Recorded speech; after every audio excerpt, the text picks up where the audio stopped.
शेर बोला, मैं दहाड़कर सबको चुप कराता हूँ। बंदर बोला, और मैं हंसाकर सबको लौटपोट कराता हूँ। जेब्रा बोला, मेरी धारियां ही मेरी स्टाइल है।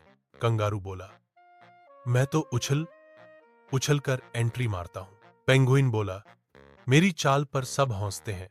उल्लू बोला, और मैं रात में शो का एंकर बनता हूँ। सब मिलकर बोले, तो हमारी टीम का नाम होगा जंगल कॉमेडी शो।